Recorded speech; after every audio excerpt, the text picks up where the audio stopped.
So, aliens ghost, aliens ghost, aliens ghost, aliens ghost, aliens ghost.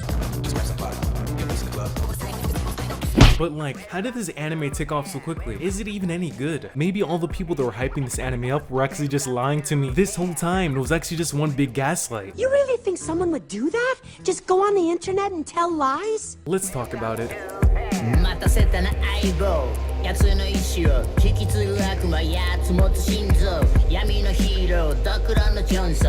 When I first heard of the concept of Dandadan, I was immediately captured. Essentially a story where these two characters f***ed around and found out, yo, aliens and ghosts are real, and neither the Men in Black or the Ghostbusters can help you. And it's kinda crazy, this anime took over the internet with just one season, and I guess that's not an entirely new thing to gain this level of popularity so quickly. But bro, people were making music videos only a few episodes into the anime. Though I guess that was probably just the manga fans going crazy. Though it did start a trend of people making their own variants of the anime's opening. Not gonna lie, a lot of them are really cool.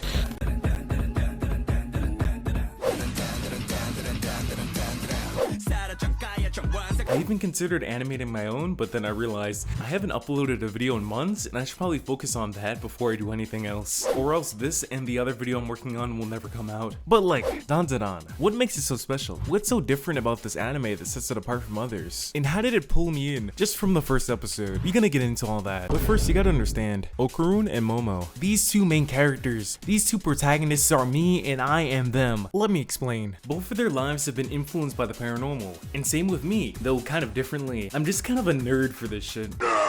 Growing up, like a good chunk of what I watched were alien conspiracy theories and ghost hunting shows. And I'm gonna be honest, as a kid, I thought a lot of these things were real. Ancient aliens, I believe that. When we think of the Old West, the last thing we'd think about would be Billy the Kid chasing a flying saucer across the desert. But turns out, just because it's on TV doesn't mean it's factual. And even if it's on the History Channel, doesn't mean they actually have to back up their research. Mermaids? According to Animal Planet, they real. But despite my skepticism, I do 100% believe in aliens. I mean, the universe is so insanely big for that to not be the case. I just don't think they've ever come to Earth. But still, the idea of that stuff maybe being out there still fascinates me. And then there's the ghost rabbit hole. Those ghost hunting and documentary shows, I've watched so many of those. Like a lot. And admittedly, a lot of them did not hold up. They still kind of entertaining though. But yeah, needless to say, the stuff is in my veins. So when I found out there was a manga and then later anime about that, I was all in. But let's dive in a bit more for those who are unfamiliar, and so I can get into more detail of why I love this series so much. Take in their madness. I put a slug to the cranium. Smash it apart like a broken geranium in a pot. Do you know what we got? We got a photon missile and we're taking a shot. Ha! Okarun is a boy who got bullied for being kind of a nerd, and damn, that's rough, buddy. Momo Ayase was the popular girl who recently got dumped, and again, damn. But yeah, what do these two have in common? A fascination with the odd and paranormal. Momo believes in the existence of spirits, and Okarun aliens. But they're both skeptics of the other's beliefs. I don't believe aliens are real, but I believe ghosts are. There's no such thing as ghosts.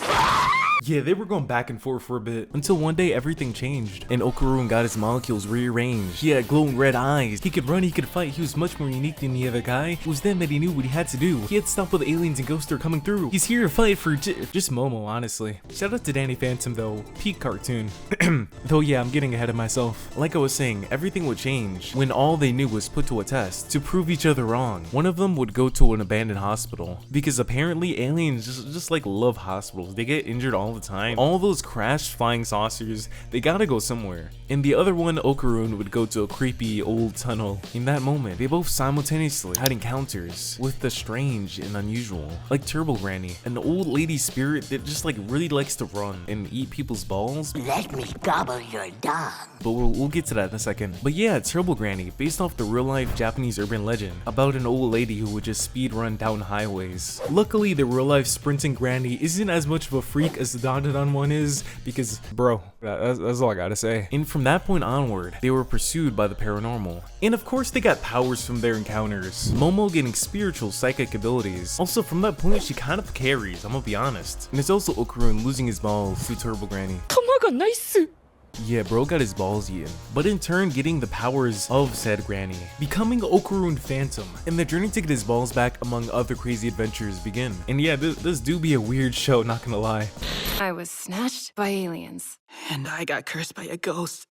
But with that brief context out the way, let's talk about what hooked me outside of the premise of the anime. First thing, style. Let's get scratching.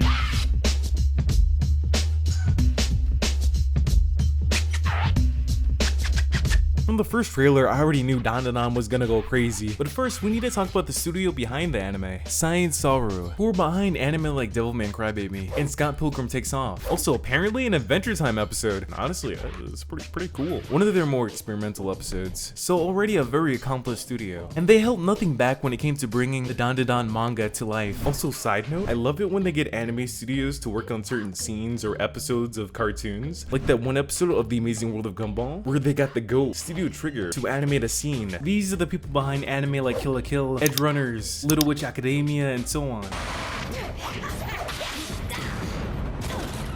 And again, just really cool. But back to Science Saru. They did some pretty amazing stuff. Incredibly impactful animation that doesn't care about being on model all the time, that you can see throughout their other anime like Devilman. The animators in the studio don't care at all about bones. They will break them, they will snap them however they want. They will warp their bodies in every direction. And that's what I love to see in animation, when people aren't afraid to push things just a little bit further. They're extremely dynamic. This, allowing for more character to be put into the movement, poses, and expressions. But let's break it down. Let me break it down for you, Mark. But real quick, this video was sponsored by me. If you want to see more frequent content, go check out my second channel where I upload less edited, but more consistent stuff of me reacting, gaming, giving my thoughts, and just random stuff you won't find here. But now back to the video.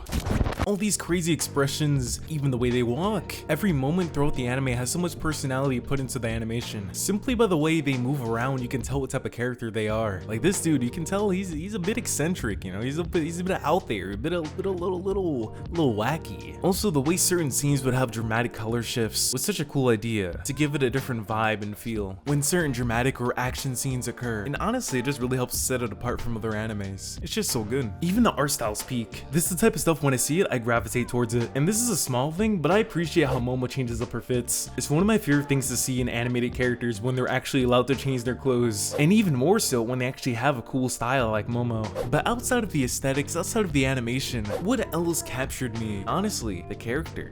And how they bounce off each other so perfectly. They also have some of the best character dynamics I've seen in a while.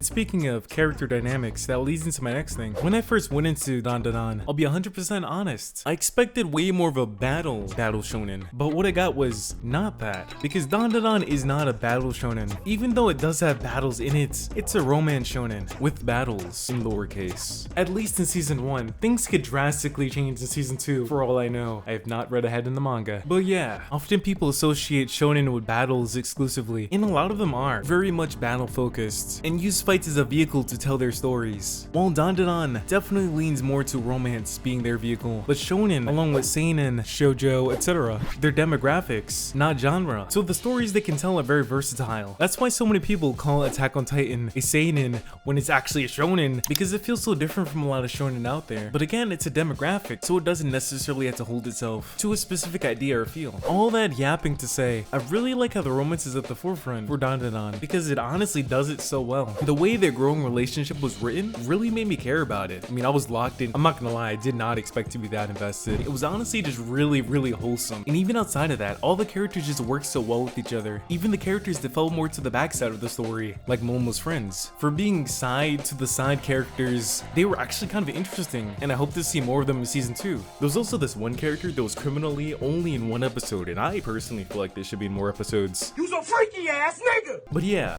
like I was saying, even more characters will be introduced that would add to the dynamic between everyone. These two characters in particular, at first being obstacles for our main characters, but as the anime goes on, they become way more than that, and actually just really entertaining to see on the screen, and just bringing so much more chaos into the story. But yeah, they're both my goats, they're really cool characters, and there's also Momo's grandma too.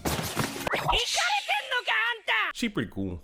But now for the next thing I really like. It's basically anime Scooby-Doo, but everything is real. Kind of like that one Zombie Island movie, if you've seen that. I love the mystery and getting to learn about all these spirits, their backstories, these aliens, cryptids, yokai, whatever you want to call them. And I really like the build up to each thing they're forced to face. Whether it be slowly building up these people, watching you from the shadows in this mysterious town, or having this spirit creature stalk you and follow you wherever you go, slowly getting closer and closer and closer. He's just standing there, menacingly. And I love how their urban legend and mythos intertwine. For example, a spirit can turn out to have an extraterrestrial origin, helps to flesh out this world. And also, some of these entities we come in contact with have some pretty messed up backstories, and one of them in particular kind of blindsided me because I was not expecting to feel sad. So far, this was a really funny romance type anime. Then it hits you with the tragedy, and you just sat there in your seat like, damn, that's kind of fucked up. But without going into too much detail, let's just say life isn't fair sometimes. There is far more to these paranormal beings than you would first expect. Some of them had lives, family, their own special goals. Some of them wanted to protect things. Some of them suffered from great loss. And I think that's kind of nice, having them being more than just obstacles for our characters to overcome. And of course, not every single one of them is like that, but for the ones that are, it makes the encounters truly special, and I can appreciate that. I can already tell this series before season 2 even comes out, it's gonna be one of those wild roller coasters of animes, with so many twists and turns, and honestly just bizarre insanity.